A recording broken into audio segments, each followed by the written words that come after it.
천천히 읽을게요. 언제든지 다시 말씀드리지만 글자를 읽지 마시고 이 글자를 봤던 이상을 머릿속으로 그리시면서 보시면 좋겠습니다. 또 내가 보니 보라, 어린 양이 시온산에 섰고 그와 함께 14만 4천이 서 있는데 그들의 이마에는 어린 양의 이름과 그 아버지의 이름을 쓴 것이 있더라. 내가 하늘에서 나는 소리를 들으니 맑은 물소리와도 같고 큰 우레소리와도 같은데 내가 들은 것은 검은고 타는 자들이 그 검은고를 타는 것 같더라. 그들이 보좌 앞과 내 생물과 장로들 앞에서 새 노래를 부르니 땅에서 속량함을 받은 14만 4천 밖에는 능히 이 노래를 배울 자가 없더라. 이 사람들은 여자와 더불어 더럽히지 아니하고 순결한 자라. 어린 양이 어디로 인도하든지 따라가는 자며 사람 가운데서 속량함을 받아 처음 익은 열매로 하나님과 어린 양에게 속한 자들이니 그 입에는 거짓말이 없고 흠이 없는 자들이더라. 아멘.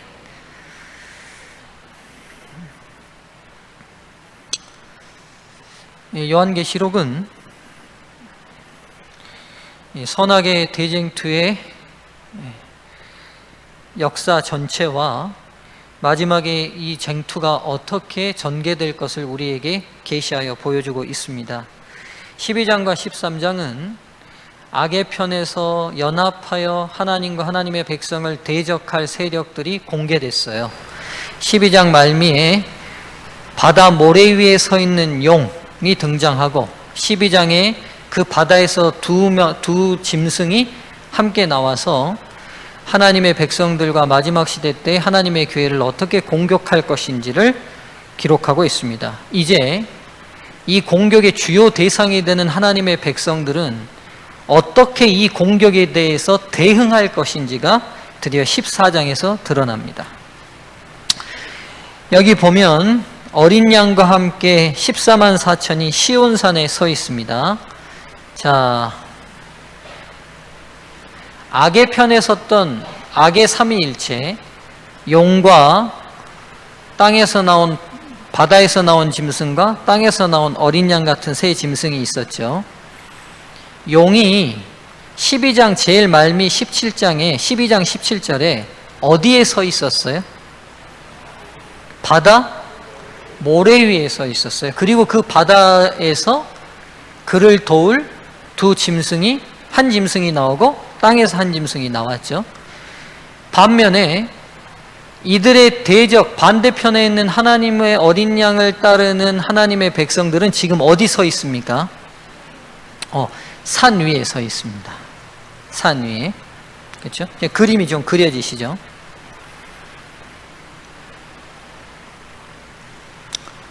근데 그들이 서 있는 산이 지금 시온산입니다. 시온산에 서 있다는 의미가 어떤 의미일까? 우리가 시편 두 개의 좀 성경절을 찾을게요. 시편 48편 1절에서부터 3절 찾고요.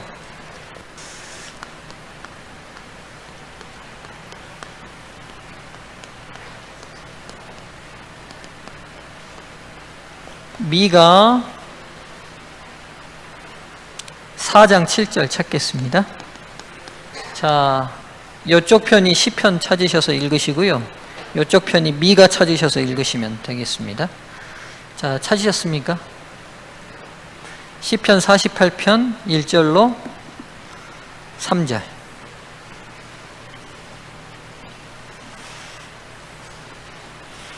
자, 못 찾으셔도 우리 박장로, 친절한 박장로님이 찾아 놓으셨습니다. 자, 읽겠습니다. 이쪽 반틈에 앉아 계신 성도님들 읽으십시오. 시작.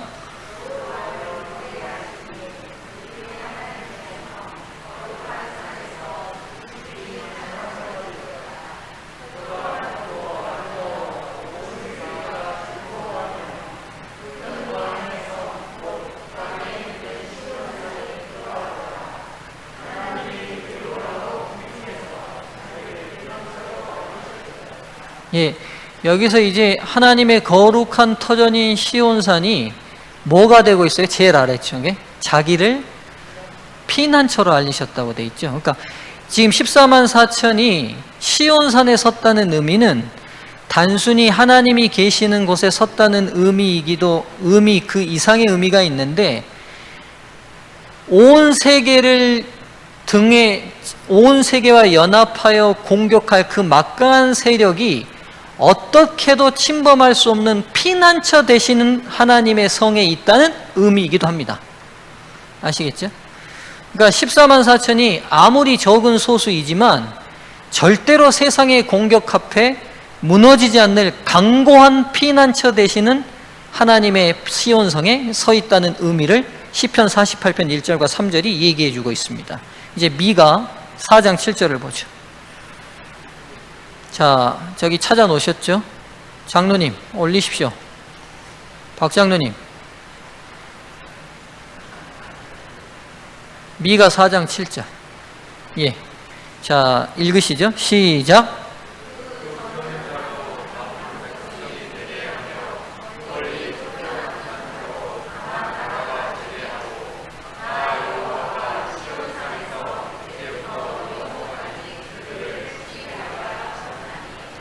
자, 시온산의 또 다른 의미를 지금 미가 4장 7절은 뭐라고 해놨냐면, 이제부터 영원까지 그들을 치리하겠다. 그러니까 하나님의 전적인 통치권이 임하는 곳이 시온산이에요. 그 말은 무슨 말이냐? 세상을 주도하고 있는 용과 사단의 세력에 좌지우지되지 않는, 그들의 영향권에 절대로 영향받지 않는 지역이 시온산이에요. 즉 어린 양과 함께 선 14만 4천은 더 이상 세상이나 사탄의 영향을 받는다 안 받는다? 받지 않는 보호 속에 있다는 거예요. 시온산이 그런 의미가 있어요. 두 가지의 의미입니다. 다시 정리하면 하나님께서 다스리시는 하나님의 성이라는 의미가 있고, 원수로부터 하나님의 백성들을 보호하는 피난처의 의미가 있어요. 네, 아시겠죠? 자, 이 14만 4천이 노래를 불러요. 그렇죠? 검은고를 타고 노래를 부르는데, 이 노래가 어떤 노래인지 14장은 공개하고 있지 않는데, 이 노래가 어떤 노래인지 부르는 장소, 내용을 다른 장이 공개하고 있어요. 15장에 공개되어 있어요. 15장 가보세요. 계시록 15장 2절 제가 읽어볼게요. 또 내가 보니 불이 섞인 유리바다 같은 것이 있고, 짐승과 그 우상들과 그의 이름의 수를 이기고 벗어난 자들이 유리바닷가에 서서 하나님의 검은고를 가지고, 그렇죠? 지금 14장 2절에서 검은고를 타는 노래소리를 들었잖아요. 근데 그 노래가 무슨 노래인지는 14장이 공개하지 않은데 15장 가니까 그 검은고를 가지고 노래하는 사람들이 어떤 노래를 부르는지를 공개하고 있어요. 맞죠? 어떤 노래를 부르느냐? 3절 우리가 잘 하는 말씀인데, 하나님의 종 누구의 노래와 모세의 노래와 어린 양의 노래를 불러 이르되, 그리고 이 노래의 내용이 나와요. 주 하나님 곧 전능하신 이시여 하시니 하시는 일이 크고 놀라우시도다. 만국의 왕이시여 주의 길이 의롭고 참되시도다. 주여 누가 주의 이름을 두려워하지 아니하며 영화롭게 하지 아니하오리이까. 오직 주만 거룩하시니이다. 주의 의로우신 일이 나타났음에 만국이 와서 주께 경배하리이다 하더라. 자, 여러분 이 장면을 보면서 구약의 역사에서 떠오르는 장면 없으세요? 지금 14만 4천이 부르는 노래 장소가 어디예요? 2절에서 공개가 돼요. 15장 2절에서. 이 노래를 어디서 불러요? 부르는 장소가 어디입니까?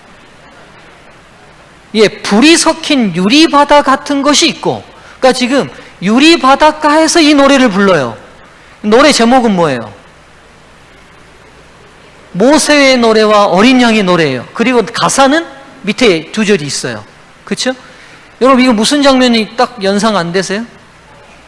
그래요. 홍해가 연상되잖아요. 홍해 바닷가를 건너 추격했던 원수들이 홍해 바닷가에 다 잠재니까 미리암이 탬버린을 들고 여성들과 함께 이 놀라운 구원을 베푸신 하나님을 홍해 바닷가에서 막 노래하잖아요. 그렇죠? 잘 보세요. 미리암이 그날 그 바닷가에서 홍해 바닷가에서 부른 그 노래는 장차 죄의 강을 건너 영원한 하늘 유리 바닷가에서 14만 4천이 부를 노래를 미리 예행 연습하는 장면을 보여준 거예요. 이해되시죠? 그러니까 노래 제목이 뭐예요? 그래서 모세의 노래예요. 우리가 부를 원곡을 요즘 여러분 뭐라 그러지요? 영화 나오기 전에 맞다, 장로님 뭐라고요? 예고편. 그렇죠? 염장로님 겁나게 심으니까 그냥 자신만만하게 오늘 크게 말씀해 주세요. 고맙습니다.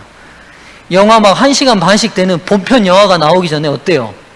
30초씩 딱딱 잘라가지고 예고편 하잖아요. 그리고 요즘 뭐 드라마든 뭐든 그걸 클립 영상이라고 그럽니까? 짧게 잘라가지고 보여주잖아요. 그렇죠? 지금 홍해 바다를 여러분 한번 생각해 보세요. 이스라엘 백성들 마음이 어땠을까요? 그렇죠? 애굽 병사들이 추격해서 오는데 막 앞에는 홍해고 뒤에는 애굽 병사들이 추격해 오는데 모세가 지팡이를 쫙 내미니까 홍해가 막 쫙 갈렸어요? 또 여러분 또 속아 넘어가네요. 무슨 모세가 지팡이를 내미니까 쫙 갈려요. 여러분 쉽게 그거 다 거짓말이에요. 성경 읽어보세요. 밤새 내내 동풍으로 갈렸다고 돼 있어요. 그러니까 모세가 지팡이를 쫙 내미니까 아주 극적으로 막 쫙 갈린 게 아니에요, 여러분.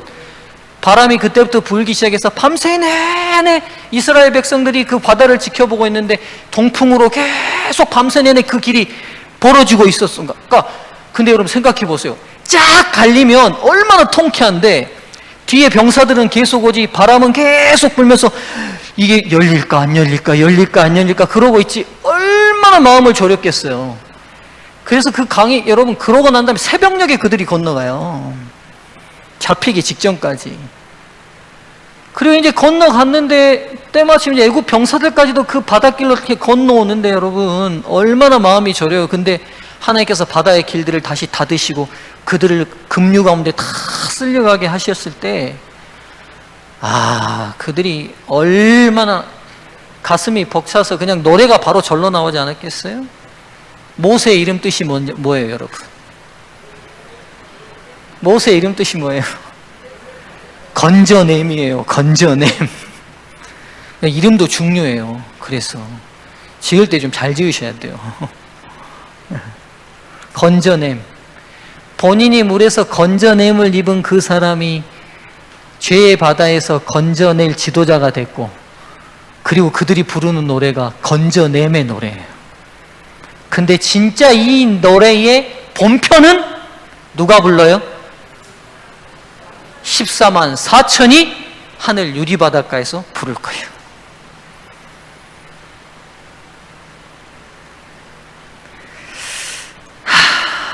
세상 살기 힘드시죠?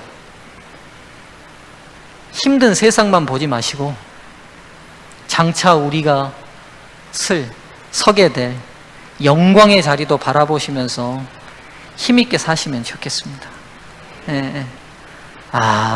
하늘 유리 바닷가 위에서 이 14만 4천이 16부로 노래를 할 건데 이 노래는 아무나 할 수 있다고요? 14만 4천 외에는 능히 이 노래를 부를 자가 없다고 성경이 기록하고 있어요. 왜요? 이 노래는 악보통에서 배우는 노래가 아니기 때문이에요.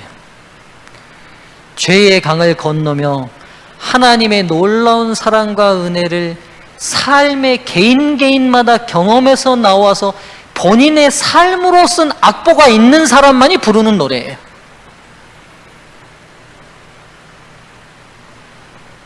죄로부터 승리한 그 고난의 어려운 시기와 모든 난관들을 그리스도의 놀라운 은혜와 사랑으로 극복한 그리스도가 내 삶에 쓰신 사랑의 악보가 있는 사람만이 부를 수 있는 노래입니다. 오늘 성도님들, 삶의 어려움과 고난은 이 악보를 작곡하고 작사하시는 하나님의 영감의 필체라고 믿음으로 보시게 되기를 바랍니다. 감사하게 우리 장수 장로님 오늘 이 안식일에 다시 우리 함께 예배 드리게 됐는데 저 참 지난 안식일 밤에 우리 장로님 병원으로 모셔가면서 내가 마음이 얼마나 안타까운지 너무 고통스러워하니까 참 해줄 건 없고 이럴 때 좀 성경에는 그 바울이 기도하면 다 병도 낫던데 바울 같은 담임 목사님을 여러분 좀 모시면 좋겠는데 그런 담임 목사가 아니어서 안타까운데 모세와 어린 양의 노래를 작사하고 작곡하시는 기간이라고 믿음으로 보시게 되면 좋겠어요. 예. 이 노래의 제목이 모세의 노래예요. 그리고 또 어린 양의 노래예요. 왜 어린 양의 노래예요? 이 승리는 누구 때문에 얻게 됐어요? 출애굽이 어떻게 시작됐는지를 보시면 알아요. 출애굽이 어떻게 시작됐어요? 어린 양을 잡아 문설주와 좌우 임방에 그 피를 바르면서 시작됐어요. 그들의 구원의 시작과 마침과 끝이 오직 우리 주 예수 그리스도 때문에 이루어지는 거예요. 그래서 이 노래는 어린 양의 노래인 거예요. 제목 진짜 잘 붙인 노래예요. 성도님들이시여, 이거 부르려면 이 땅에서부터 연습하셔야 돼요. 예. 찬미할 때 좀 힘있게 좀 부르십시오. 내가 봐서는 지금 노래 실력으로는 다 탈락일 것 같아요. 예. 지금 노래 실력으로는 다 탈락하겠어요. 노래를 잘하고 못하고를 떠나서 희마리가 하나도 없어. 마스크 썼어요? 참 핑계 없는 무덤 없죠. 여러분, 진짜 찬양은 굉장히 중요한 일이에요. 힘들고 어려울 때요, 조용히 앉아서 기도도 안 나올 때요, 오늘 우리가 불렀던 찬미 같은 거, 주 예수 내가 알기 전 날 먼저 사랑했네, 가사 하나하나 씹으면서 불러보세요. 성령께서 여러분을 붙들고 계시는 은혜를 목사님, 저는 타고난 음성이 안 좋고 악보도 안 좋고 여러분, 우리 중에 노래를 잘하면 얼마나 잘하고 우리 중에 못하면 얼마나 못하겠어요. 여러분, 지나가는 개미 보시면 엄청 잘생긴 개미 있고 엄청 못생긴 개미 있던가요? 여러분 어떠세요? 얘기 한번 해보세요. 개미도 이렇게 보면 진짜 예쁜 개미 있고 이 개미는 좀 비만 개미도 있고 그러던가요? 하물며 전지전능하신 온 우주의 왕 앞에 인간 어떤 성악가가 노래한다 한들 하나님 귀에 마음에 들겠어요? 예? 조수미가 노래하면 하나님께서 노래 좀 한다 이러실 것 같아요? 끝도 없는 우주 무병광대하신 통치자이신 하나님의 귀에 이 있는 것도 없는 것도 같은 이 지구도성에 사는 어느 한 인간이 부르는 노래가 얼마나 잘한다 한들 그분 귀에 만족이 되겠냐고요. 우리끼리 얘기지. 개미가 서로 비교하면서 나 키 니보다 크다, 나 니보다 날씬하다, 나 니보다 이쁘다. 우리가 그 개미가 그런 얘기를 한다고 하면 염장로님 그 얘기 우리 들으면 어떠실 것 같아요? 개미들이 그러고 앉아있으면 가소롭죠. 웃음도 안 나올 거예요. 근데 여러분, 하나님의 시각으로는 엄밀히 따지면 인간은 우리하고 개미 비교도 안 돼요. 태양계가 2천억 개가 있어야 은하계 하나예요. 2천억 개가 있어야 은하계 하나라니까요. 지금까지 발견된 은하계가 2천억 개예요. 2천억 개. 도대체 지구는 있는 겁니까? 없는 겁니까? 그럼 이 많은 별들에 대하면 그 모든 별을 운행하시는 분이 우리 아버지세요. 근데 우리가 잘하면 뭘 얼마나 잘하고 우리가 못하면 얼마나 못해서 저는 목사님 앉아서 못해요. 여러분, 하나님이 받으시는 건 우리의 마음을 받으시는 거예요. 네, 그래서 나는 참 내가 재림교인인 게 참 행복하고 감사한데, 내가 장로교인한테 부러운 게 별로 없는데 부러운 거 딱 한 가지 있어요. 찬양하는 거는 부러워요. 뭐 드럼 친다고 욕하지 마세요, 여러분. 우리는 드럼 쳐도 그렇게 못할 거예요. 얼마나 열과 성을 다해서 찬양을 하는지. 여러분 좀 주중에 안디옥 교회 좀 옆에 좀 와보세요. 어떻게 저분들 찬양하시는지. 부목사님이 밤에 잠을 잘 못 자요. 얼마나 시끄러운지. 그렇게 찬양해버려요, 막. 물론 그게 좋은 건 아니지만 저희 안에 하나님을 향한 열정이 없다는 것은 우리가 깊이 반성해야 될 문제예요. 여러분, 찬양할 때 제발 힘있게 하십시오. 틀려도 괜찮아요. 틀려도 괜찮고 목소리가 안 좋아도 괜찮습니다. 하나님께서 그거 보시는 거 아니에요. 제가 다시 말씀드리지만 우리를 그렇게 사랑하시는 하나님께 우리가 뭐라도 올려드리고 싶은 그 간절한 마음을 보시지 않겠어요? 예. 내가 참 안타까운 게 우리 소중한 성도들이 그래도 이 코로나 오기 전에는 아멘도 많아지고 커지고, 제가 왔을 때 여러분 어땠는지 잘 모르시죠? 예, 자기들은 몰라요. 새로운 사람이 알지. 여러분, 그 소금 뿌려는 파김치 같았어요. 제가 처음 와서 예배 딱 섰을 때 느낌이, 힘이 하나도 없는. 근데 여러분, 많이 아멘 소리도 커지고 찬양 소리도 커졌는데 코로나 딱 터지고 1, 2부 예배 딱 되니까요, 다시 소금 뿌린 파김치가 돼가지고 제가 안타까워요.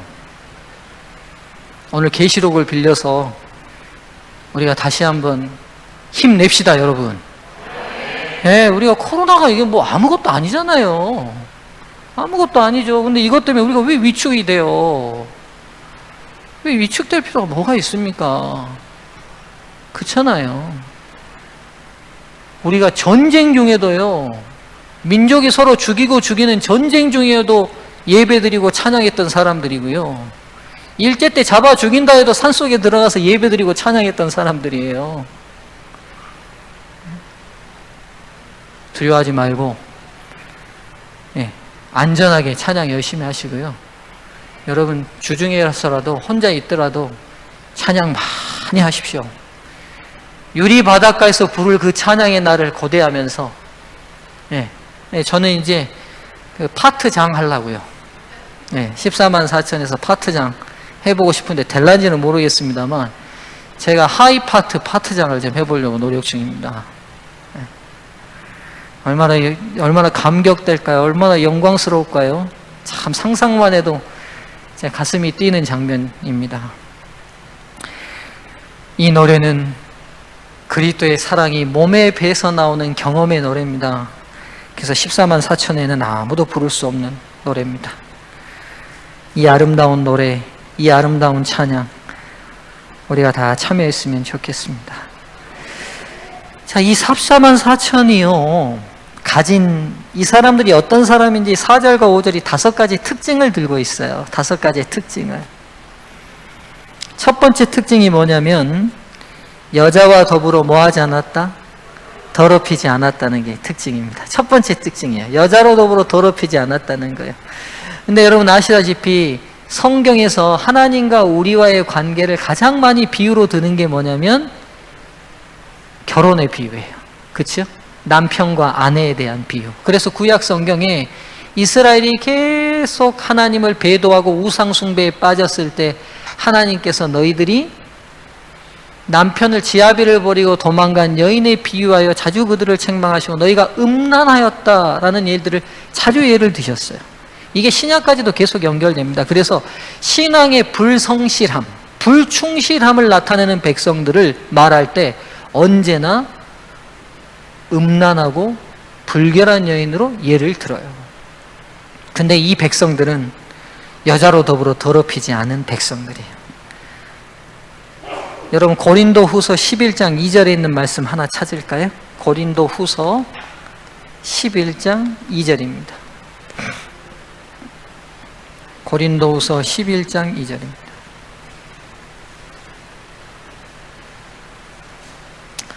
여러분, 앞에 떴으니까 함께 좀 읽어볼까요? 시작. 내가 하나님의 열심으로 너희를 위하여 열심 내노니 내가 너희를 정결한 처녀로 한 남편인 그리스도께 드리려고 중매함이로다. 사도 바울이 자기가 복음을 전하고 있는 일을 뭐라고 예를 드냐면 자기가 중매쟁이라는 거예요. 신랑 되시는 예수님께 순결한 신부를 얻게 하기 위하여 중매하고 있다고 말씀하시죠. 그렇죠? 14만 4천은 오직 신랑이신 예수 그리스도만을 일편단심 민들레처럼 사랑하는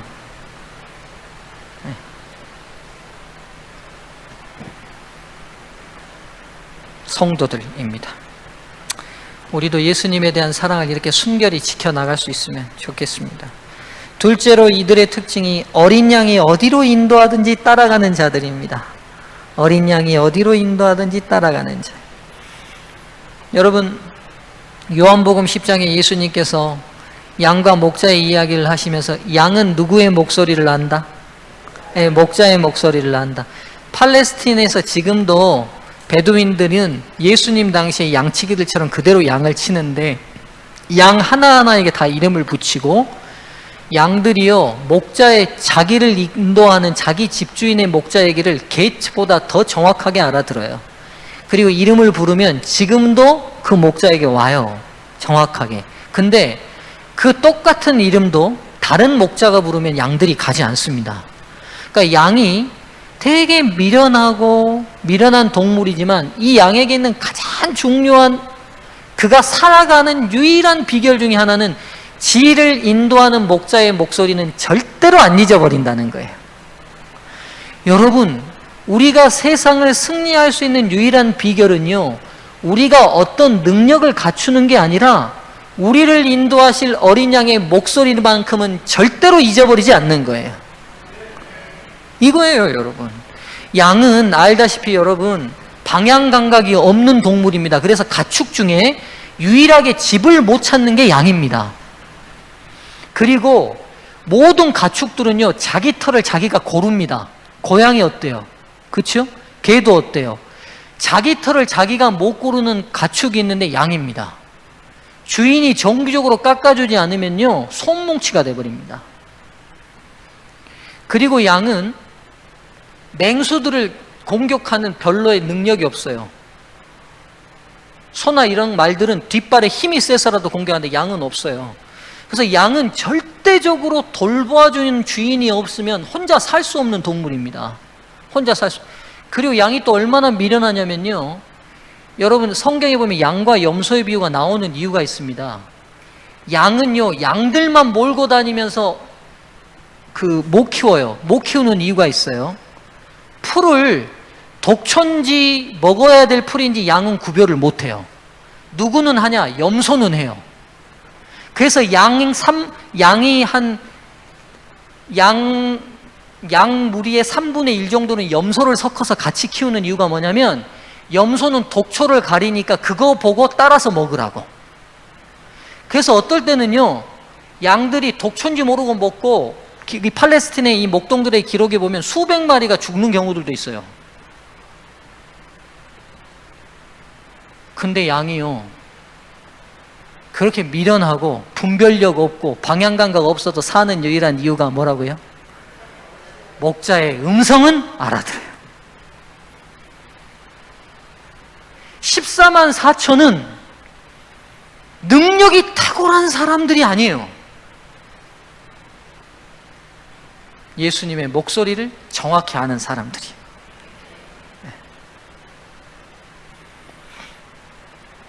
세 번째 이들의 특징은 사람 가운데서 속량함을 받아 처음 익은 열매로 하나님과 어린 양에게 속한 자들입니다. 이미 처음 익은 열매로 하나님께 드려졌다고 말하는데 처음 익은 열매가 어떤 의미가 있는지 에레미야 2장 3절 한번 찾아볼까요? 처음 익은 열매, 이게 어떤 의미가 있을까? 14만 4천을 처음 익은 열매라고 성경이 표현하고 있어요.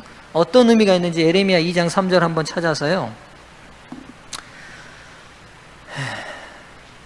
읽어볼까요? 예, 박 장로님 딱 띄워놓으셨습니다. 자, 여기 앞에 한 번을 보시죠.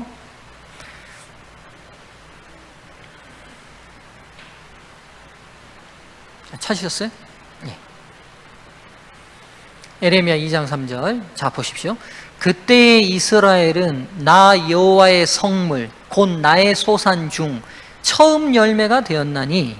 그렇죠? 그러니까 처음 익은 열매라는 의미의 첫 번째 의미는 이건 누구 거다? 하나님 내 거다. 이 의미라는 거예요. 하나님께서 너희는 나의 처음 익은 열매다. 이 표현은 관용적으로 무슨 말이냐면 너희는 내 거야. 내 거야 이 말이에요.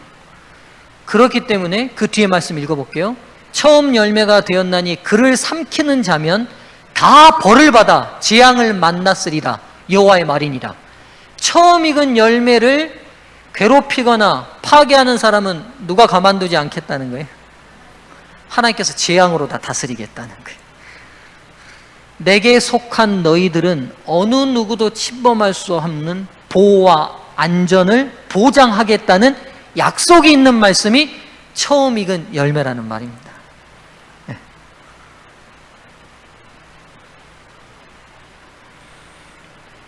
사탄이 저와 여러분들을 어떻게 할 수 없습니다, 여러분.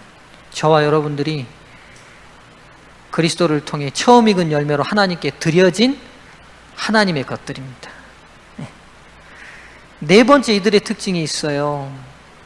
뭐가 없어요? 그 입에. 여러분, 이 네 번째 특징은요, 좀 주의해서 보셔야 돼요. 왜냐하면 이 네 번째 특징은 계시록에서 구원받는 백성들의 특징으로 계속 반복되는 특징이에요. 어디도 나오냐면요, 계시록 21장 15절에도 나오고요,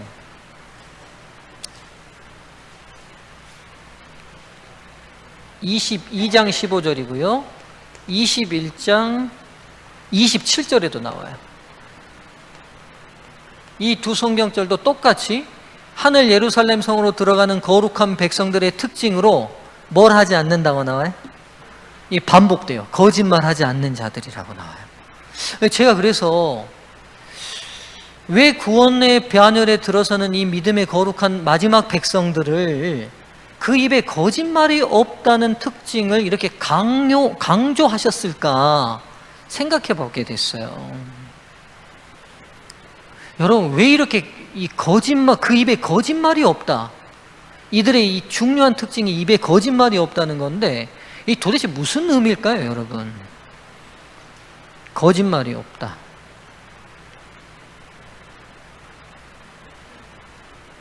예?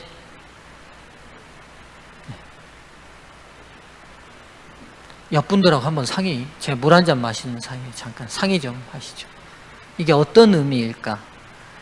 이게 하나님의 거룩한 남은 백성인 이 마지막 14만 4천에 그 입에 거짓말이 없다는 말은 도대체 어떤 특성인가, 어떤 특징인가 한 번을 좀 나눠보시면 좋겠습니다. 토의 좀 하시죠. 좀 어떻게 사셨는지 좀 물으시고, 한 주 동안.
예, 어떻게 좀 얘기를 좀 나눠보셨습니까?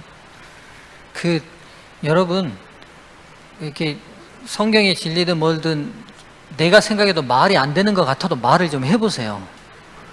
말이 안 되는 것 같은 말을 해야 말이 됩니다. 머릿속으로만 담고 있으면 절대로 말이 계속 안 돼요. 말 같지 않아도 말을 해보면 그 말하는 동안에 말이 정리되고 생각이 잡히게 돼 있어요. 그래서 제가 그냥 시간이 있어서 여러분에게 토의시키는 거 아니고 뭐라도 하나 여러분에게 좀 깊이 좀 정리되게 하고 싶어서 그러거든요. 여러분, 왜 계시록은 마지막 구원받는 백성들은 그 입에 거짓말을 하지 않는 백성이다, 거짓말을 하는 백성은 못 들어간다고 막 단호하게 말해요. 22장에 가면 이걸 이렇게 강조하냐는 거예요.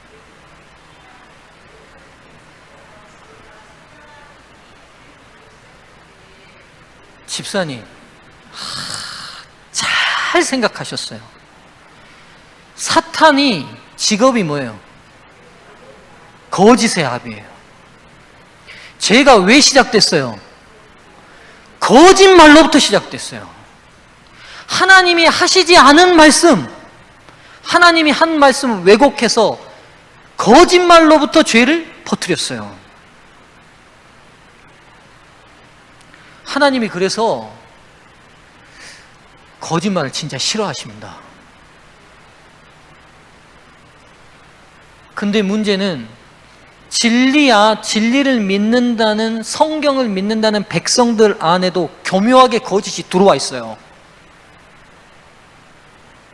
침례가 맞습니까? 세례가 맞습니까? 안식일이 맞습니까? 일요일이 맞습니까? 영혼이 죽으면 소멸됩니까? 불멸하여 계속 삽니까? 소멸되죠. 근데 교묘하게 우리도 모른 채 진리인 부분이 오용돼서 들어와 있어요. 그리고 그 거짓을 믿고 전파해요. 마지막 백성은 누가 그렇게 말하든 관계없이 하나님이 하신 말씀 위에 굳건히 서는 거예요. 거짓말 하지 않아요. 거짓을 따르지도 않고. 근데 여러분, 제가 이제 여기서 좀 더 생각해 봤어요. 그런데도 왜 거짓말을 할까? 왜 거짓말이 될까? 여러분, 살면서 거짓말 하실 때 있어요, 없어요? 저도 있고, 지금도 나도 모르게 은연중에 나오고, 그렇잖아요. 왜 그러냐는 거예요. 제가 이거 왜 그럴까요, 여러분? 왜 거짓말이 나올까요, 이렇게?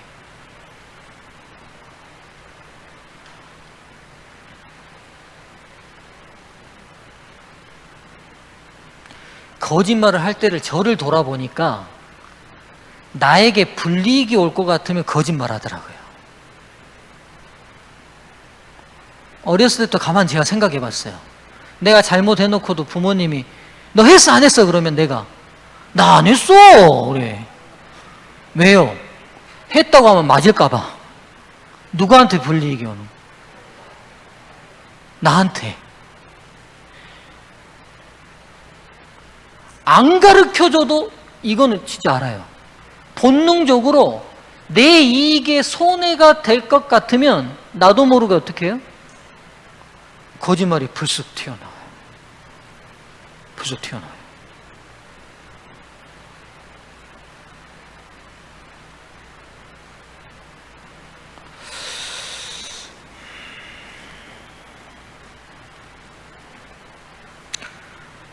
그래서 이제 좀 더 생각해 봤어요. 마지막에 우리가 말하는 종교가 다시 일치되고 강제로 신앙의 양심을 거스리는 법령들이 통과되고 만들어질 때 당신 안식일교인이지? 당신 안식일 지키지? 이렇게 물었을 때 염장로님 예! 대답하셨는데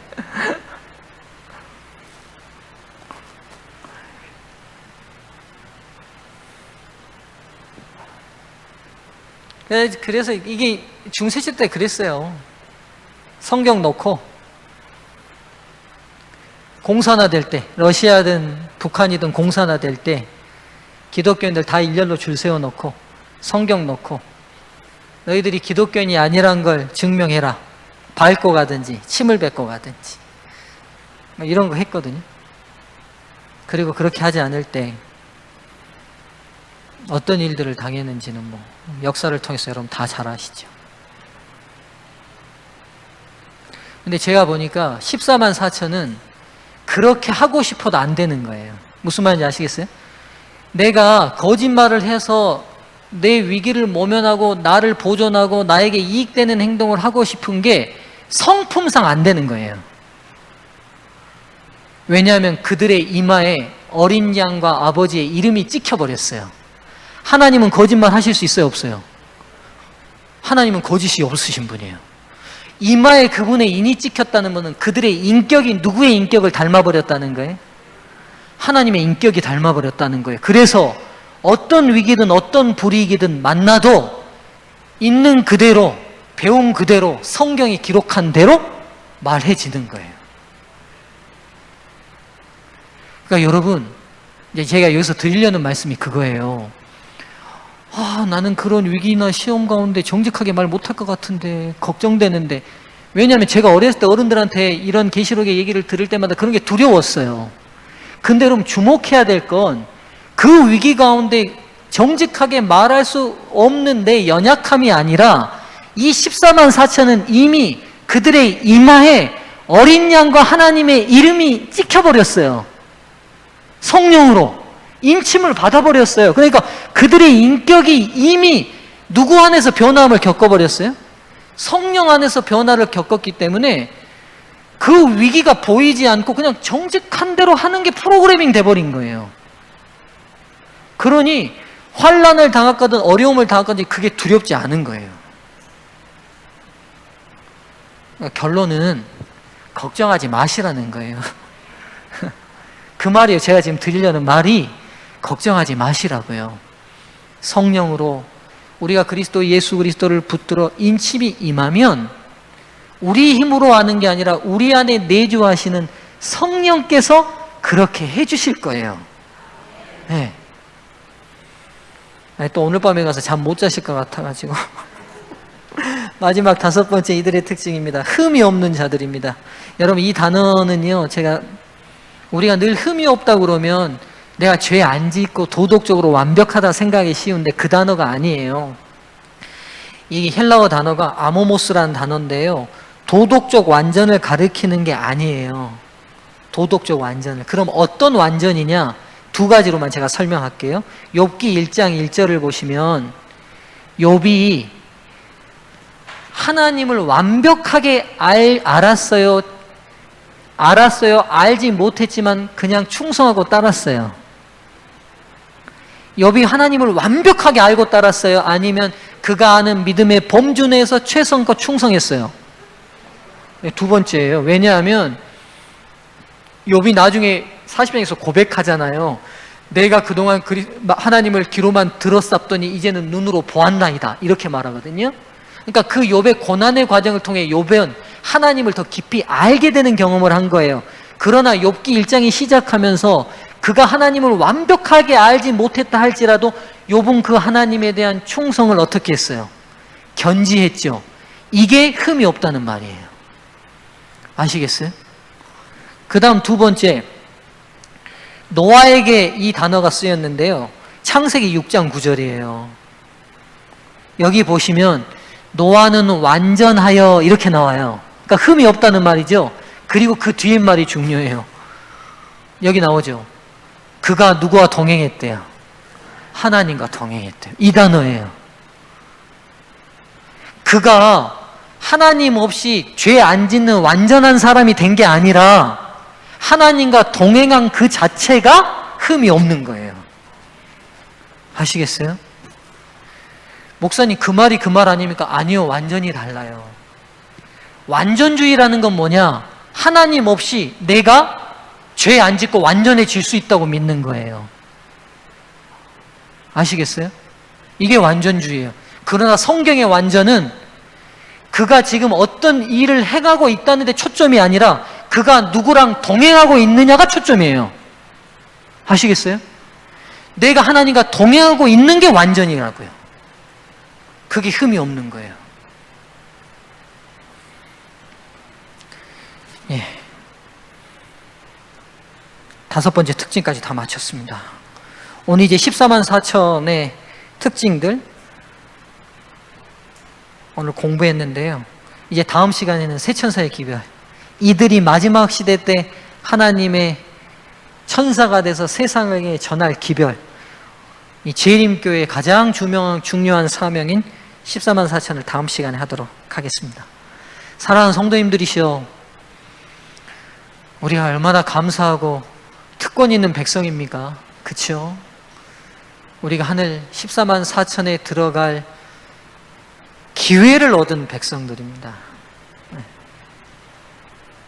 한 주 동안 어떻게 살았든지 관계없이 오늘 다시 이 안식에 우리의 믿음의 시각들이 우리에게 주어진 이 놀라운 특권들에 초점이 맞춰져서 행복한 안식일이 되면 좋겠습니다. 기도하겠습니다. 은혜로우신 하나님, 우리를 볼 때 하나님 앞에 아무것도 내놓을 것 없지만 그럼에도 불구하고 죽도록 사랑하신 은혜를 인해 감사합니다. 우리에게 놀라운 특권을 미리 보여주셔서 감사합니다. 이스라엘 백성들이 그 고난과 죽음의 홍해를 건너 그 홍해 강가에서 그들의 원수가 완전히 전멸되는 그 영광스러운 자리에 서서 주님을 찬양했던 것처럼 이제 우리를 무너뜨리려는 죄의 모든 문제가 다 해결되고 하늘 유리 바닷가에서 하나님을 향한 모세와 어린 양의 노래를 부를 귀한 특권의 자리에 저희를 초청해 주셔서 감사합니다.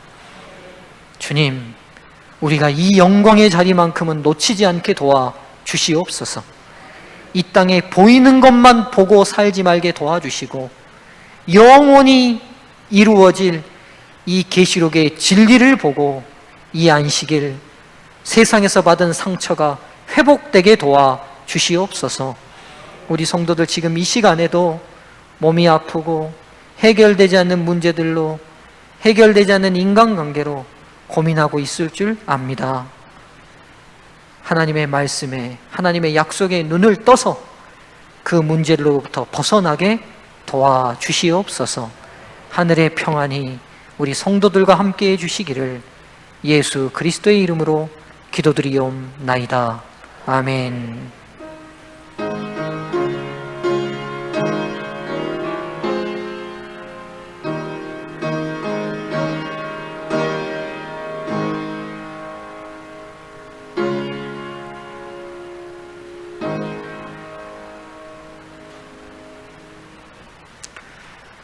예, 성도님.